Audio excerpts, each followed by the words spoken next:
కలిసి అనుకొని ప్రయాణించాల్సిన అవసరం ఇది. ఎందుకంటే ఇంటిగ్రేటెడ్ అంటే కమాండ్ కంట్రోల్ వరకు కూడా ఈ పంచాయతీ వచ్చిందంటే కూడా కేవలం సంధ్యా థియేటర్లో మహిళ చనిపోవడం వల్లే పంచాయతీ ఇంత దూరం వచ్చింది. పుష్ప 2 హీరో అరెస్ట్ అయ్యే వరకు కూడా పరిస్థితులు దారితీశాయి. ఏ ప్రభుత్వం కూడా టాలీవుడ్ పరిశ్రమలో ఉన్న వాళ్ళందరినీ ఇప్పటి వరకు ముట్టుకోలేదు. కానీ చట్టం ఏదైతే చేస్తుందో చట్టం తన పని తాను చేసుకుపోతుందని చెప్పి ఇప్పటికే ముఖ్యమంత్రి రేవంత్ రెడ్డి చెప్పారు. ప్రజల ఆశయాలకు అనుగుణంగా ప్రజాపాలనే కొనసాగుతుంది. ప్రజాపాలనలో తప్పు ఎవరు చేసినా ఖచ్చితంగా భరించాల్సిందే. అందులో తమ వాళ్ళు తప్పులు చేసినా కూడా ఖచ్చితంగా అరెస్టులు తప్పవని చెప్పి కూడా ఇప్పటికే రెగ్యులర్గా చెప్పుకుంటూ వస్తున్నారు.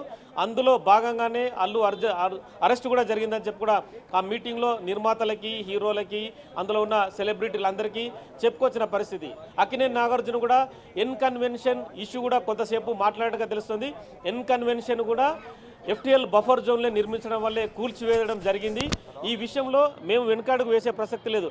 గత ప్రభుత్వాలు వాళ్ళకు మధ్య సయోధ్య ఉండవచ్చు, కానీ హైడ్రా అనేది ఒక నిర్మాణ పరంగా జరిగిన వ్యవహారం, దానికి సంబంధించే అది జరిగిందని చెప్పి చెప్పుకొచ్చారు. సో మొత్తం ఓవరాల్గా అయితే మీటింగ్ అయితే ఇంకా కొనసాగుతుంది. మరి కాసేపట్లో ముగిసే అవకాశం కనిపిస్తుంది. ఎందుకంటే ముఖ్యమంత్రి రేవంత్ రెడ్డి ఇక్కడ నుంచి వెళ్ళిపోవాలి. కర్ణాటకలో జరిగిన కాంగ్రెస్ మీటింగ్లో పాల్గొనాలి కాబట్టి మరో పావు గంట 20 నిమిషాల్లో మీటింగ్ క్లోజ్ చేసే అవకాశం కనిపిస్తుంది. వీళ్ళ మధ్య అంటే బెనిఫిట్ షోలకు సంబంధించిన ప్రధాన విషయం కావచ్చు, రెండవది టికెట్ల రేట్లకు సంబంధించిన అంశాన్నే ప్రస్తుతం వాళ్ళు రిక్వెస్ట్ చేస్తున్నారు గవర్నమెంట్. ఎందుకంటే వారం రోజుల పాటు జీవో విడుదల చేస్తేనే వాళ్ళు టికెట్ రేట్లు పెంచుకోవడానికి అవకాశం ఉంటుంది. టికెట్ రేట్లు పెంచుకోవడం వల్ల వాళ్ళు ఏం చేయగలుగుతారు, ప్రభుత్వాలకి ప్రజలకు అనే ఆన్సర్ని సినిమా నిర్మాతలు ఒక హామీ ఇస్తే కనుక ఆ హామీని అనుసరించి ప్రభుత్వం మళ్ళీ విధి విధానాలను రూపొందించే అవకాశం కనిపిస్తుంది. అంటే ఇప్పటికిప్పుడే టికెట్ల రేట్లు పెంచుకోమని చెప్పడం కావచ్చు, బెనిఫిట్ షోలు నిర్వహించుకోమని చెప్పడానికి అవకాశం అయితే ప్రస్తుతం లేదు. అంటే వాళ్ళు చెప్పే మాటలు విన్న తర్వాత తాము కూడా మంత్రివర్గంలో చర్చించడం కావచ్చు, తదుపరి సినిమా పెద్దలను కొంతమందిని పిలిచి మళ్ళీ మాట్లాడి తదుపరి నిర్ణయం తీసుకుంటామని చెప్పి కూడా వాళ్ళకు చెప్పే అవకాశం కనిపిస్తుంది. ప్రస్తుతం అంటే ఈ ప్రథమ మీటింగ్ మాత్రం ముఖ్యమంత్రి రేవంత్ రెడ్డి గవర్నమెంట్ ఏర్పడిన తర్వాత 1 సంవత్సర కాలం తర్వాత జరుగుతున్న మీటింగు. ఇక గద్దర్ అవార్డు కూడా ప్రధానంగా ప్రస్తావనకు వచ్చింది. గద్దర్ అవార్డు ప్రకటించిన తర్వాత సినిమా పెద్దలు గద్దరు అవార్డుని ఎవరు మనసు మీద తీసుకోలేదు. గద్దరు ఎవరు అన్న క్వశ్చన్ కూడా చాలామంది చేశారని చెప్పడం ముఖ్యమంత్రి రేవంత్ రెడ్డి వాళ్ళందరూ ప్రశ్నించారు. గద్దరు సామాజికవాది, తెలంగాణ ఉద్యమానికి ఊపిరిలూదాడు.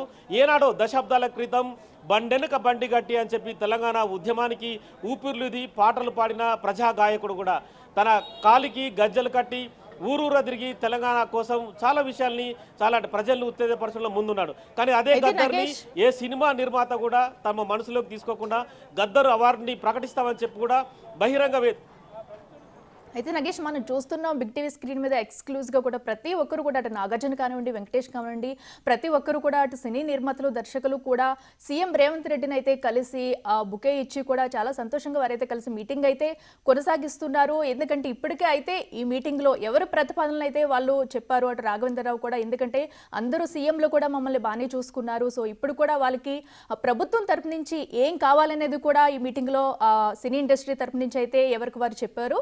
అండ్ దానికి సంబంధించిన విజువల్స్ కూడా మనం చూస్తున్నాము. అయితే బెనిఫిట్ షోలకి అయితే పర్మిషన్ లేదని మరోసారి కూడా సీఎం రేవంత్ రెడ్డి అయితే ఏకతటిగా చెప్పారు. మరి దాని ద్వారా వచ్చిన డబ్బులను ఎటు అనాథాశ్రమాలకు కానీ ఎవరైనా ఆదుకునేందుకు కానీ ఇవ్వాలనేది ఒక మంచి నిర్ణయాన్ని అయితే కూడా వాళ్ళు ముందైతే వచ్చారు. మరి దీని మీద ఈ మీటింగ్ అనంతరం కూడా FDC చైర్మన్తో కలిసి వీళ్ళందరూ ఒక క్లారిటీ తెచ్చుకుని మీటింగ్ పెట్టి డబ్బు దేనికి ఖర్చు పెట్టాలి, ఎవరికి సాయం చేయాలి అనే దానిపై ఒక నిర్ణయం తీసుకుని మళ్ళీ ఏమన్నా సీఎంని కలిసే అవకాశం ఉంటుందంటారా?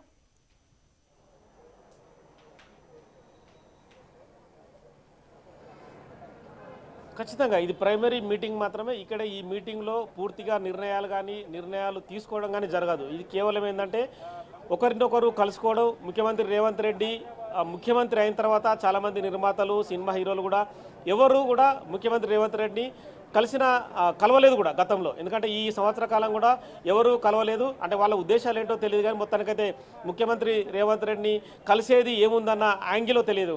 కానీ ఈసారి మాత్రం అల్లు అర్జున్ పుష్ప 2 తర్వాత వాళ్ళకే అంటే కాలం గిర్రున తిరిగిన తర్వాత ఎవరైనా సరే ఖచ్చితంగా భూమికి దిగాల్సిందన్న ఒక సామెతను మనం గుర్తు తెచ్చుకోవాలి. ఎందుకంటే వీళ్ళంతా ఆకాశంలో ఉన్న మేము భూవితారులం అని చెప్పుకుంటారు. మరి ఆ భూవితారులు వచ్చి ఇప్పుడు నేల మీదకి దిగి కమాండ్ కంట్రోల్లో సీఎం రేవంత్ రెడ్డి ముందు అయితే కూర్చున్నారు. సో ఇది సామెత మాత్రం అనుకోను ఇంకో తమ మనసులో గొప్ప హీరో అని చెప్పి తాటలు పోపించుకోవడం రకరకాలుగా వాళ్ళు చేస్తుంటారు. అది ఒక పిచ్చి మామూలుగా అభిమానులకు సంబంధించి. కానీ రాజకీయం అనేది ఇక్కడ చాలా గొప్ప పిచ్చి మామూలుగా అభిమానులకు సంబంధించి.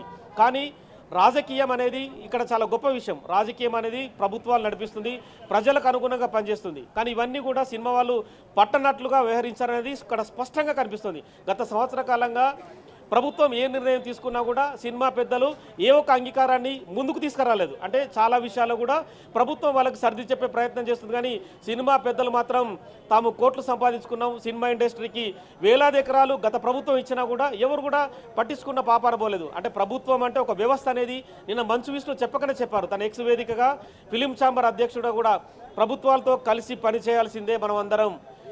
ఎప్పుడో చిన్నారెడ్డి ప్రభుత్వం 1976లో ఏర్పడితే ఆనాటి నుంచి ఈనాటి వరకు కూడా ప్రభుత్వాల సహకారం అందిస్తేనే సినిమా ఇండస్ట్రీ వెలుగొందుతుంది. తాము కోట్ల రూపాయలు సంపాదించుకున్నా, కోట్ల రూపాయల కారులో తిరుగుతున్నా కూడా ప్రేక్షకులు ఇచ్చే ప్రతి రూపాయి టికెట్ కొంటున్న వాళ్ళే తాము సినిమా తారలుగా, సెలబ్రిటీలుగా ప్రపంచవ్యాప్తంగా గొప్ప కీర్తిని పొందామని చెప్పి చెప్పుకొచ్చాడు. మరి మీటింగ్లో ముఖ్యించుకోవాల్సిన అవసరం ఉంది. ప్రస్తుతం అయితే అంటే ఇప్పుడు అటెండ్ అయిన వాళ్ళు దాదాపుగా 30 నుంచి 40 మంది మధ్య సినిమా పెద్దలైతే అటెండ్ అయ్యారు. కానీ ఒక హీరో మెగా ఫ్యామిలీ నుంచి చిరంజీవి మాత్రం అటెండ్ కాలేదు. ఇక చిరంజీవి మెగా కుటుంబానికి సంబంధించి చూస్తే మాత్రం అల్లు కుటుంబం మెగా కుటుంబం మధ్య గత కొంతకాలంగా గ్యాప్ కనిపిస్తుంది. నువ్వంటే నువ్వన్న రీతిలో వాళ్ళు కత్తి మీద సామ్లా పనిచేస్తున్నారు. ఎందుకంటే అల్లు అర్జున్ తన సొంత మామ డిప్యూటీ సీఎం పవన్ కళ్యాణ్ మామ డిప్యూటీ సీఎంగా అయినా కూడా కనీసం అభినందించడానికి వెళ్ళలేదు. ప్రచారంలో భాగంగా కర్నూలుకు వెళ్ళి తన సొంత ఫ్రెండ్ కోసం వైసీపీ ప్రచారంలో పాల్గొన్నాడు. సో ఇవన్నీ కూడా అగ్నికి ఆజ్యం పోసేటట్టుగా కూడా mega family versus Allu Aravind family కూడా కొనసాగింది.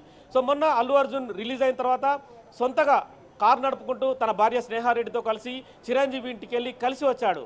తదుపరి చిరంజీవి కూడా వీళ్ళని కలిశాడు. నాగబాబు కూడా అల్లు అర్జున్ ఇంటికి వచ్చి వాళ్ళని కలిశాడు. కానీ ఒక పవన్ కళ్యాణ్ డిప్యూటీ సీఎం మాత్రం ఇప్పటి వరకు కూడా అల్లు అర్జున్ని హైదరాబాద్కి వచ్చినా కూడా 2 సార్లు వచ్చాడు హైదరాబాద్కి. అల్లు అర్జున్ని పలకరించలేదు, వాళ్ళ ఇంటికి వెళ్ళి పరామర్శించలేదు కూడా. అంటే ఇంకా గ్యాప్ వాళ్ళ మధ్య కొనసాగుతుందనేది ఇక్కడ స్పష్టంగా అర్థమవుతుంది. నాగబాబు కూడా అనేక సార్లు అల్లు అరవింద్ ఫ్యామిలీ పైన అనేక ట్వీట్లు చేశారు. అంటే ఇష్టం వచ్చిన రీతిలో జరుగుతుంది వ్యవహారం అనేది కూడా మనకు స్పష్టంగా కనిపిస్తుంది. సో మరి ఈ ఎంటైర్ వ్యవహారంలో మరి అల్లు అరవింద్ కొడుకు సంబంధించిన అల్లు అర్జున్కు సంబంధించిన మీటింగ్ అని చెప్పి మెగా స్టార్ చిరంజీవి అనుకున్నాడా ఏంటనేది కూడా తెలియాలి. మరి మెగాస్టార్ చిరంజీవి మరి ఎక్స్ వేదికగా లేదంటే సోషల్ మీడియా వేదికగా ఏం ఆన్సర్ చెప్తాడు ఈ మీటింగ్లో అనేది, ఈ మీటింగ్ ఎందుకు రాలేదని కూడా ఆయన నుంచి ఆన్సర్ రావాల్సింది. ఎందుకంటే సినిమా పరిశ్రమలో పెద్దన్నగా గతంలో దాసరి నారాయణరావు వ్యవహరించేవారు. దాసరి నారాయణరావు ప్రస్తుతం లేరు. ఎందుకంటే ఈ మధ్యకాలంలో మంచు కుటుంబం కూడా రోడ్డున పడ్డది. మోహన్ బాబు, విష్ణు, మనోజ్ వాళ్ళు కూడా తమ ఇంటి కోసం, ఆస్తుల కోసం తన్నుకున్న పరిస్థితి. పోలీస్ స్టేషన్లో ఇప్పటికీ కోర్టు కేసులు కొనసాగుతున్నాయి. మోహన్ బాబు అయితే ప్రస్తుతం హైకోర్టు బెయిల్ రద్దవడంతో ఇప్పటికీ అజ్ఞాతంలో ఉండి పరారులోనే ఉన్నాడు. ఒకప్పుడు మోహన్ బాబు అంటేనే సినిమా పరిశ్రమకు హడల్. మోహన్ బాబు ఏం చెప్పినా కూడా అంటే తను ఏదైనా ఆజ్ఞాపించినా కూడా సినిమా పరిశ్రమ పాటించాలని చెప్పి కూడా చెప్పుకొచ్చేవారు. అంటే మోహన్ బాబుకి ఒకనాడు దాసరి నారాయణరావు కూడా అండగా ఉండారు. ఈరోజు దాసరి నారాయణరావు లేరు. అంటే సినిమా పరిశ్రమ ఒక పెద్దన్న కానీ వాళ్ళను సమస్యలు వస్తే పరిష్కరించే ఎవరు లేరని చెప్పుకోవచ్చు. సో ఇంత పెద్ద మీటింగ్ జరుగుతున్నా కూడా సినిమా పరిశ్రమకు పెద్దన్నగా భావించే చిరంజీవి ఈ మీటింగ్లో లేకపోవడం కూడా చాలా వరకు ఇది క్వశ్చన్ మార్క్. ఎందుకంటే టాలీవుడ్ ఇండస్ట్రీ కావచ్చు, క్రిటిక్స్ విమర్శించే వాళ్ళు కూడా ఎందుకు చిరంజీవి రాలేదని కూడా ప్రశ్నిస్తున్నారు. సో ఇక పవన్ కళ్యాణ్ అయితే ప్రస్తుతం అయితే అతను రాజకీయ నాయకుడుగా డిప్యూటీ సీఎంగా ఉన్నాడు కాబట్టి ఈ మీటింగ్కి రాలేకపోవచ్చు. అంటే రాజకీయ కారణాల వల్ల మీటింగ్కి అటెండ్ కాని పరిస్థితిని అర్థం చేసుకోవచ్చు. కానీ చిరంజీవి ఎందుకు రాలేడనేది మాత్రం ఇక్కడ క్వశ్చన్ మార్కే. చిరంజీవి ఎందుకు రాలేదని చెప్పి కూడా దిల్ రాజుని కొంతమంది సినిమా పరిశ్రమకు సంబంధించిన వ్యక్తులు అడిగారు. దిల్ రాజు కూడా అంటే ప్రస్తుతం ఇప్పటివరకు మనం చూస్తున్నాం. ఎందుకంటే ఇటు సంజయ్ థియేటర్ గొడవ పక్కన పెడితే ఇప్పుడు టాలీవుడ్లో ఉన్న వాళ్ళలో వాళ్ళకే చాలా ఫ్యామిలీస్ కానివ్వండి, ఇప్పటివరకు మీరు చెప్పినట్టు కూడా చాలా ఇష్యూస్ అయితే నడుస్తున్నాయి. మరి ఇప్పుడు ఈ ఘటన తర్వాత అయినా, ఎందుకంటే ఎన్ని గొడవలు ఉన్నా కూడా ఒక సీఎంతో భేటీ అన్న తర్వాత, ఎందుకంటే సినీ ఇండస్ట్రీని కాపాడుకోవాల్సిన బాధ్యత ప్రతి ఒక్కరిపై ఉంది కాబట్టి సో వాళ్ళు బాధ్యతాయుతంగా రావాల్సి ఉంది. కొందరు వాళ్ళ కారణాలతో రాకపోవచ్చు, కొందరు మరి ఎందుకు రాలేనది కూడా తెలియకపోవచ్చు. బట్ రావాల్సిన బాధ్యత ఉన్నా కూడా చాలా మంది అయితే ఈ కార్యక్రమానికి హాజరు అవ్వలేదు. బట్ ఇప్పుడు దీని తర్వాత అయినా కూడా సినీ ఇండస్ట్రీలో ఎవరికి వారు గొడవ లేకుండా బాధ్యతాయుతంగా ఉంటారు అనుకోవచ్చా? వాళ్ళకి మార్పు వస్తుంది అనుకోవచ్చా? ఎందుకంటే ఇప్పటికే ఎందుకంటే సంజయ్ థియేటర్ గొడవ ఎప్పుడైతే జరిగిందో అప్పటి నుంచి ఇప్పటి వరకు కూడా ఎన్ని క్లాషెస్ జరిగాయి. అండ్ అలాగే నిన్నటి వరకు కూడా ఎందుకంటే శ్రీతేజ్ను పరామర్శించడానికి సినీ ఇండస్ట్రీ నుంచి ఒక్కరు కూడా వెళ్ళలేదు. అండ్ అలాగే ఎఫ్డీసీ చైర్మన్ ఎవరైతే దిల్ రాజు శ్రీతేజ్ దగ్గరికి వెళ్ళి పరామర్శించి ఆయన ప్రెస్ మీట్ పెట్టిన తర్వాత ఒక్కొక్కరుగా కూడా కదులుతూ వచ్చారు. అప్పటి వరకు కూడా ఎవరు రాని పరిస్థితి. ఎందుకంటే సీఎం కూడా ఎప్పుడైతే క్వశ్చన్ రైజ్ చేశారో సినీ పెద్దలు ఎవరు కూడా అటు అల్లు అర్జున్ పరామర్శించడానికి వెళ్ళారు, కానీ ఇటు అక్కడ ప్రాణాలతో కొట్టుమిట్టాడుతున్న శ్రీతేజ్ని అయితే ఒక్కరు కూడా పలకరించడానికి రాలేదన్న చెప్పిన తర్వాత ఒక్కొక్కరు కదిలి వచ్చారు. ఎందుకంటే ఇదంతా కూడా సినీ ఇండస్ట్రీలో ఒక పెద్ద మైనస్గా కూడా చెప్పుకోవచ్చు. ఇప్పుడు ఇలాంటివన్నీ కూడా ఇవన్నీ తొలగి ఇప్పుడైనా కూడా వాళ్ళు ఒక క్లారిటీగా ఉంటారనుకోవచ్చు.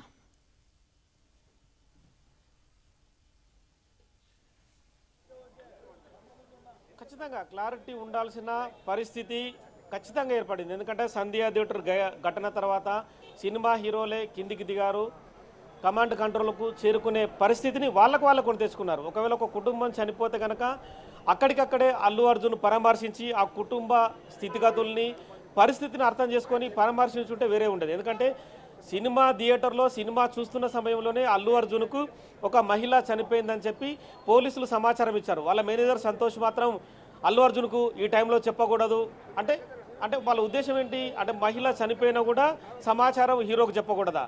అంటే సినిమాలో మాత్రం ఒక మహిళ చనిపోతే అంటే వాళ్ళకు ఏదో ఇష్యూస్లో ఒక సినిమాలో నటిస్తే సమయంలో కన్నీరు కారుస్తుంటారు. అంటే కన్నీరు కార్చే పరిస్థితి కూడా అల్లు అర్జున్కి లేదా? సినిమా హాయిగా చూశాడు, హాయిగా చూసి బయటకు వెళ్ళిపోయాడు. తెల్లారి మాత్రం ఆ మహిళ చనిపోయిన విషయం నాకు తెల్లారి తెలిసిందన్నాడు. మరి వీడియో చూపించిన తర్వాత మళ్ళీ మౌనంగా ఉండిపోయాడు. అంటే ఓవరాల్గా సినిమా పరిశ్రమకు సంబంధించి ఎక్కడ కూడా క్లారిటీ లేదు. అంటే గతాన్ని చూసుకుంటే కనుక మెగాస్టార్ చిరంజీవి ప్రజారాజ్యాన్ని ప్రారంభించినప్పుడు గుంటూరులో ఒక భారీ బహిరంగ సభ జరిగింది.